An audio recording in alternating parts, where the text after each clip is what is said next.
Hello, buddy. Welcome back to Tin Man's Core Channel. I'm your host, Jeffrey Tin Man Taylor. Today, I got 3 more scary storyteller reactions for you all. And the first one I'll be reacting to is Mr. Nightmare. But the video that I picked out from his channel to watch is 3 very creepy, true night drive horror stories. So without further ado, I'm going to turn these lights off, move the camera up here for you guys, and let's get this reaction on the road and in the bag, shall we? Okay, here we go.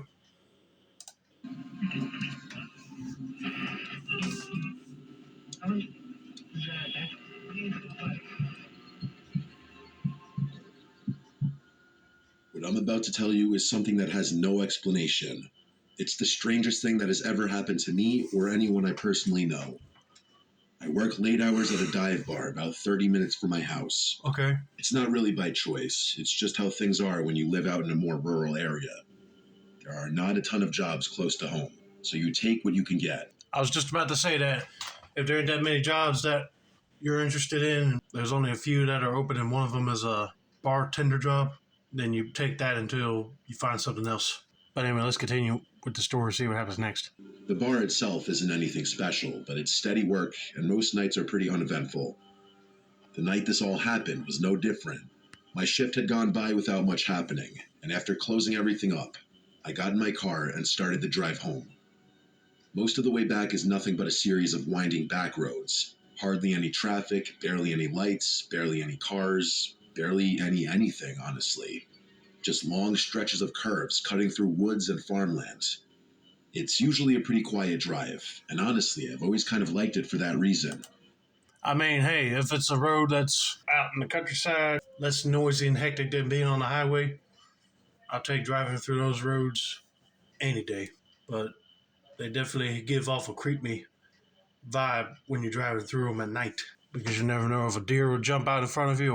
Who knows what would happen.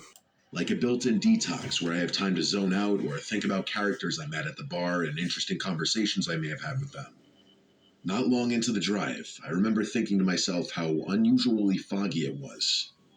I've driven those roads more times than I can count, but that night, visibility was worse than I'd seen in a while. I actually had to ease off the gas and take it slower because I could barely see more than a few car lengths ahead.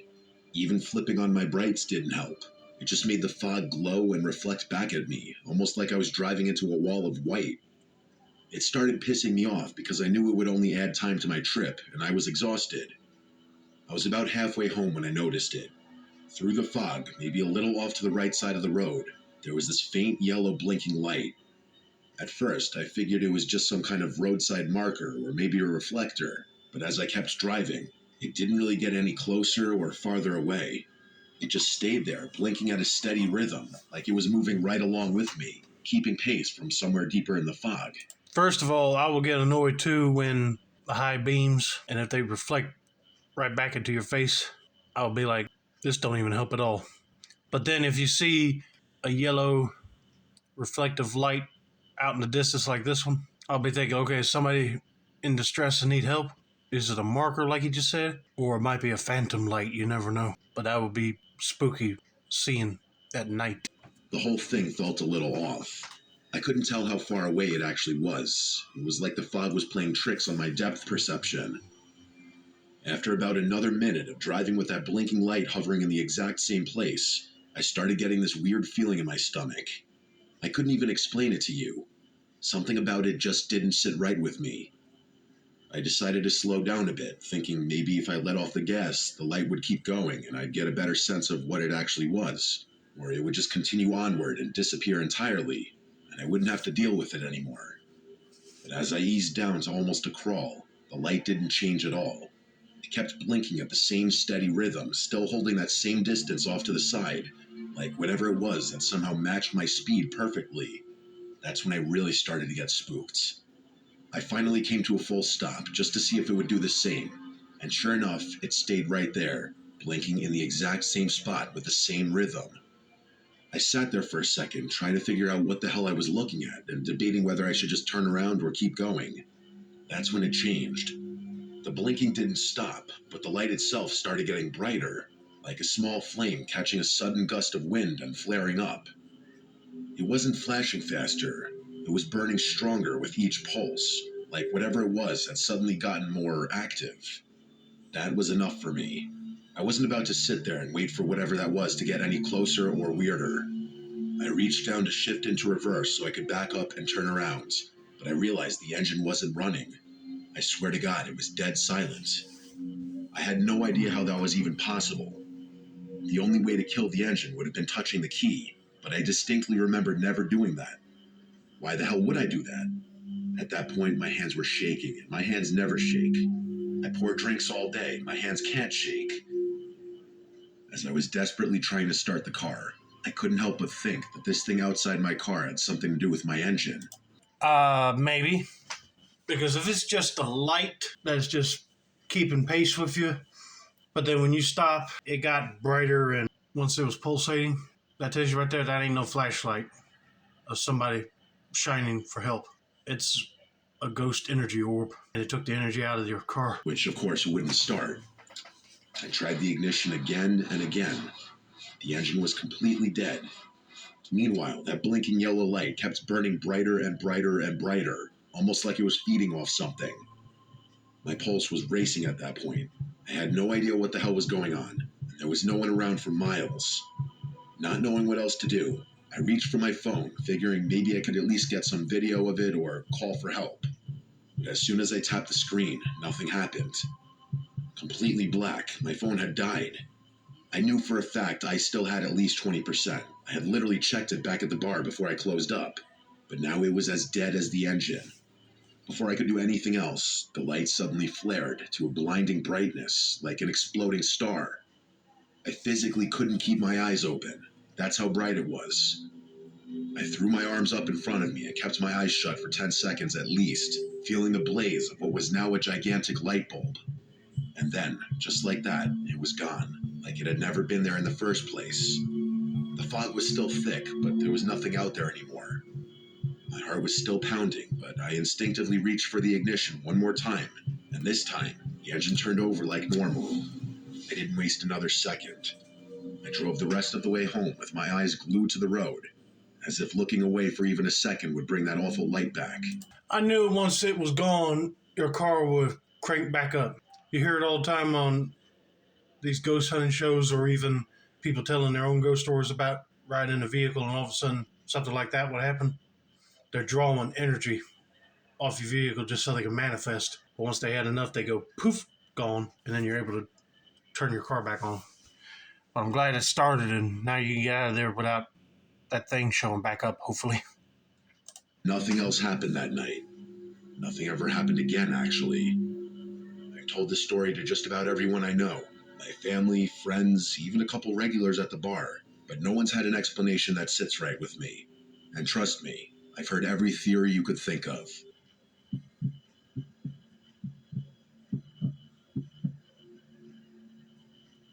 This happened a couple of years back. I'm a long-haul truck driver. I've been doing this for years now, so I've gotten pretty used to the long stretches of nothing. Right. This particular night, I was on my second-to-last delivery of a cross-state loop, just trying to knock it out so I could get home. The route had me cutting through one of those desert highways that barely get any traffic at night. No towns for miles, no gas stations, barely even any lights. Just a 2-lane road slicing through open desert under a sky full of stars. You see, for me, that sounds like a peaceful drive because you don't have to worry about people honking their horns if you're going too slow or cutting them off. When basically you just drive right through, you can just keep on trucking, you get to your destination quicker. It's the kind of drive where you start to feel like you're the only person left on the planet. I was about an hour out from my next drop-off when I first noticed it. I glanced into one of my side mirrors and was kind of surprised to notice a dark SUV back there, trailing me. It wasn't riding my bumper or anything aggressive like that. It was actually keeping a pretty wide distance, but it was definitely following. No matter how fast or slow I went, it adjusted to match. For nearly 40 miles, it just hovered there in my mirrors. Always visible, always keeping that same strange gap. It never tried to speed up or pass, just sat back there like it was waiting for something. At first, I thought it was a driver who was afraid to pass me. Maybe they thought it was illegal or dangerous. But I cast that theory aside after driving through several passing zones. I guess it was possible they didn't know what a passing zone was, but I figured that was pretty implausible. As much as I was dying to know what was going on, I had a job to do. I couldn't afford to devote the whole night to figuring out what the guy behind me's problem was, so I tried to ignore him. As much as I tried, though, I couldn't help but glance at his car every so often. It was really starting to make me tick, which is something I rarely ever do. Believe me, I would get mad too if somebody was following me. But I guarantee you that they're probably people that are truck robbers. Follow you to your destination and then they get out of their vehicle and tell you to leave the keys in the truck. They're taking it and whatever's in it. So I'll be getting on the CB radio and see if I can get a police officer to pull them over, because this is kind of getting very sketchy and scary. Around 2 a.m., I decided to pull off at a small roadside rest area. It wasn't a full truck stop or anything like that, just a dirt lot with a few faded parking spaces and a little shed with a couple of vending machines. There were also no external lights in the whole lot except for one dim bulb flickering above the vending machines. I figured I'd stretch my legs for a minute, grab a soda, and more importantly, let whoever was behind me pass. But when I glanced back before shutting off the engine, I saw that SUV pull in too, parking way off in the far corner of the lot. At that point, whatever confusion or discomfort I was feeling became pure rage. Whoever was driving that SUV was about to get a piece of my mind. I aggressively stepped down from the cab and started making my way over to the car, not even trying to disguise my frustration. But as I was stomping my way over there, whoever was inside must have realized that I was about to confront them, because before I could even get close, the SUV's engine suddenly flared to life and they peeled out of the spot like they were running from the cops, kicking up a huge cloud of dust and gravel. As they sped past me, I tried to catch a glimpse of the jackoff who was behind the wheel, but the windows were tinted and I couldn't make anything out. Of course they would be tinted, because they don't want you seeing who they are, just so you can make a ID of them later if you had to get the cops involved. But I wouldn't have not tried to stomp off towards them, because you never know if those guys would just got out and pull their weapons on you. I watched as the car got back on the highway, tires still screeching. Within seconds, it was gone. Just a flicker of red taillights that quickly receded into nothingness. Part of me was relieved. I wouldn't have to deal with that nuisance anymore, and I could finally go about my night in peace. But another part of me was deeply unsettled. I had basically confirmed to myself that whoever was driving that car had been following me for some unknown reason. And what's worse, they clearly didn't want me approaching their vehicle, so their intentions must have been hostile.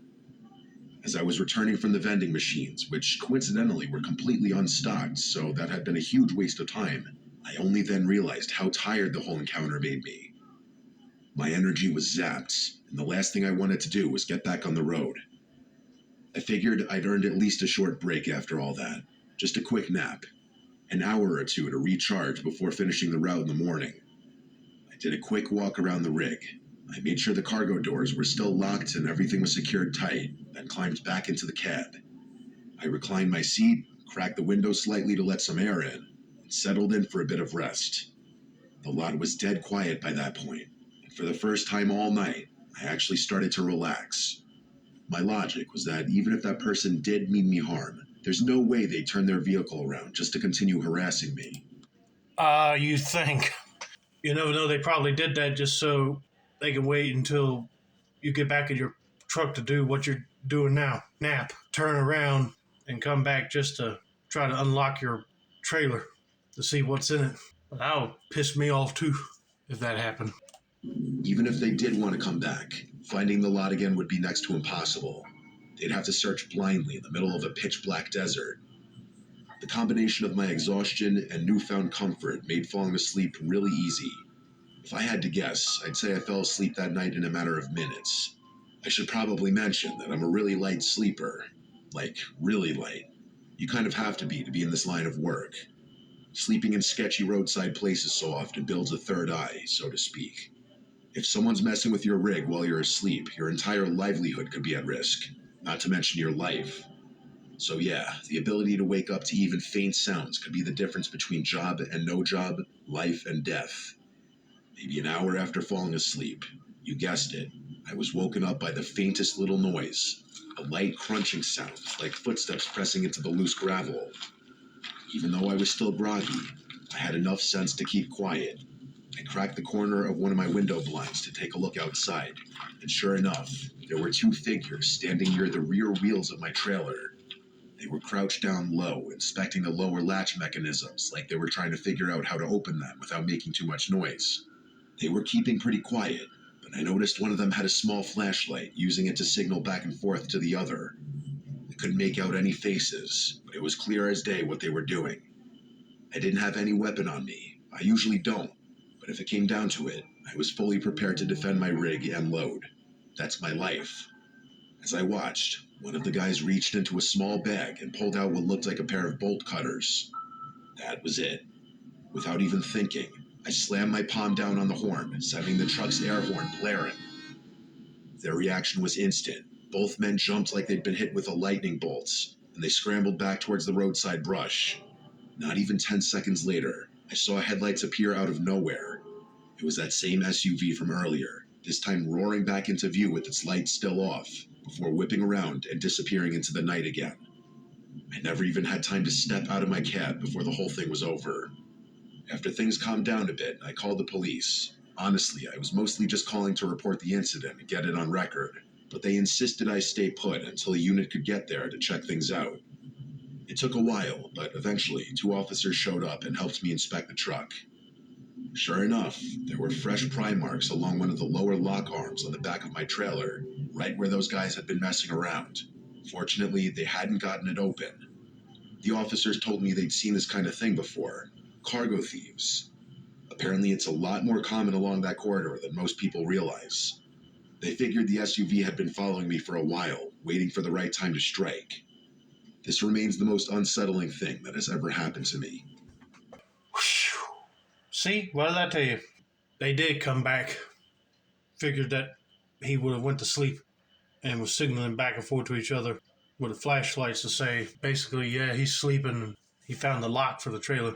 But they didn't account for the loose gravel making so much noise to wake him up to alert him. But thankfully, the thieves did not break into the trailer and steal whatever was inside it. And he was able to get his senses together and drive off unharmed.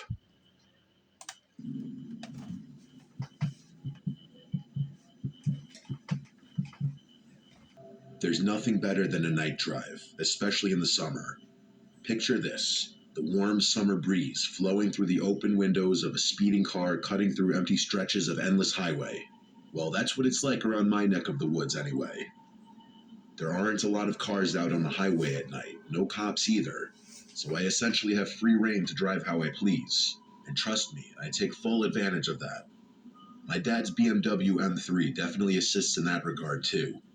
Don't get me wrong, I'm not a reckless driver or someone who operates a car at criminal speeds, but I do enjoy experiencing the full capabilities of German engineering from time to time. This night was one of those times.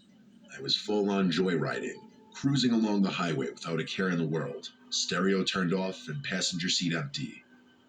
My ears were focused not on music, but on 2 other things: the beautiful sounds of my car and the whip of the air around my face. Driving like this is one of the only things that makes me feel truly free.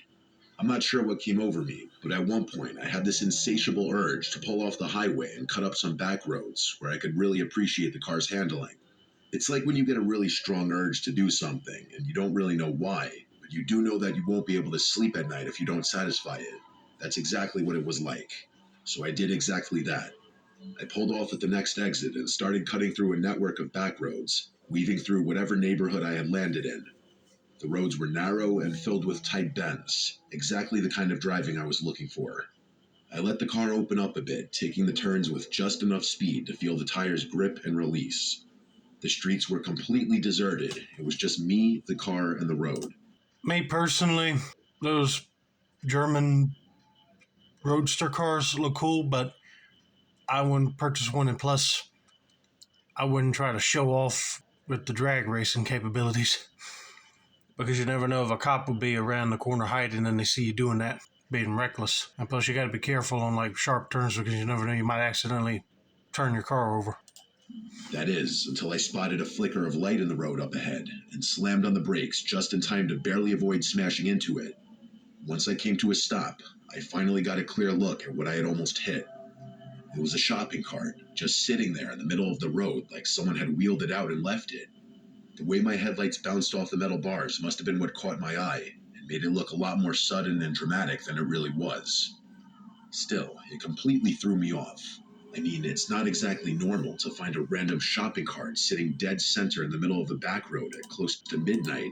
Yeah, that is kind of strange, but I guarantee you that it's probably a homeless person's shopping cart and they pushed it out in the road to stop somebody from traveling down it to probably rob them. You never know what could happen. So I would just slowly put that car in reverse and drive around the basket before someone pops out of the side of the road somewhere. Against my better judgment, I put the car in park, turned on my hazards, and stepped out to take a closer look. I probably should have just kept driving. Yeah, you should have. Curiosity got the better of me. The whole thing just felt so random and out of place that I had this weird need to make sense of it. The night air hit me right away, warm but a little buggy, and the only sound was my cooling engine making the classic BMW ticking sound. I walked up to the cart, unsure of what I'd find inside. Groceries, maybe? No, that was ridiculous. I internally scolded myself for letting such a dumb thought even enter my brain. I peered inside the cart and realized it was completely empty, just an ordinary metal shopping cart sitting in the middle of the road. I stood there for a few seconds, but when it became clear there was nothing unusual about the cart itself, I turned to head back toward my car.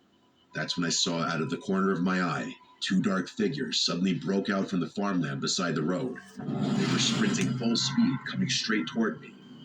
It took my brain a second to even process what I was seeing, but in that moment, it was life or death. My options were either act or die. I bolted back to my car and basically punched the start button. The car came to life as those figures made it to my car window. One of them stopped a few feet from my car, but the other one sprinted directly into my passenger side door, coming to a halt with a deafening thump. He didn't even flinch. It was as if my car were invisible. That's how fast he had been running. He didn't even brace himself for the impact. The two of us locked eyes, and all the confidence I just had was instantly gone. I was frozen. He stared at me with two beady, bloodshot eyes. His clothes were torn, like he'd been running through thick brush or barbed wire, and his hair was messy and wet. His face was smeared with something dark, dirt or blood or maybe both. He had this unsettling, vacant expression on his face that wasn't exactly a scowl, but wasn't exactly a smile either. I've never been more terrified in my entire life. Just get your car in reverse and drive away from these dudes before they decide to break the windows and grab you. I told you that this was some sort of trap. Two guys waiting for somebody to stop on that road just so they can attack and probably to rob them or delete them and take their belongings, including the car. It was bad. There was blood spurting from somewhere on his body, but he didn't seem to care or even notice.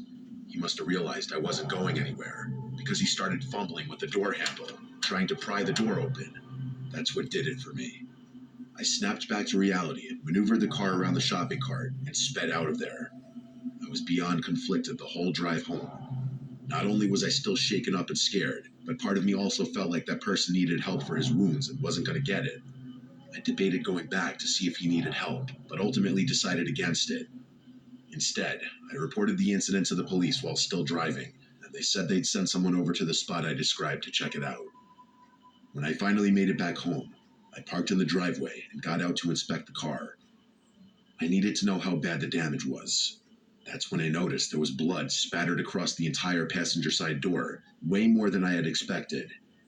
It was streaked along the side mirror, smeared across the handle, even dotting part of the rear quarter panel. There was also a slight dent near the center of the door, just barely noticeable if you weren't looking for it. The amount of blood, though, that's what really got to me. It was far more than I would have thought from that brief impact. It was an inhuman amount of blood. The next morning, my dad took one look at the car and completely lost it. He didn't even give me a chance to explain before he started going off, yelling about how irresponsible I was, how I should have never taken the car out that late, and how much it was going to cost to fix the paint and the dent. I kept trying to tell him that it wasn't my fault, that something happened out there that I couldn't have possibly predicted, but he wasn't having it. To him, all he saw was his car covered in blood with a dented door, and that was enough. I may have hit a deer for all he cared. He eventually did come around to what had happened, and he was actually pretty sympathetic, but not until after I got the car cleaned up. And let's just say that was one of the last times he let me go joyriding after dark. I'm pretty sure I can explain everything that happened. Those people, probably homeless, had tried to lure some unsuspecting soul out of their car with a shopping cart. I had been that unsuspecting soul that night. They just hadn't been fast or stealthy enough to get the jump on me before I could get out of there. I never heard back from the police, but I wasn't really expecting to. Part of me feels like I shouldn't care, but I really hate thinking an impact with my car might have ended someone's life that night. I figured that was going to happen. Dad sees the car and ends up getting so darn hot-headed mad over it and don't even care about his kid's life until he calms down. But still, I don't see how in the world a man would hit a car so hard to make him bleed out. Unless he did cut himself on barbed wire, like he said earlier, and just gushed out all over the side of the car after he hit it. But anyway, he should not worry about this. It's all behind him and just move on with his life. But I hope you all enjoyed this video. Don't forget to like, subscribe, turn on post notifications for more Mr. Nightmare content like this. This has been another successful installment of the Tin Man's Court channel. I'm your host, Jeffrey Tin Man Taylor, and I said that's a wrap, and have a nice day, y'all.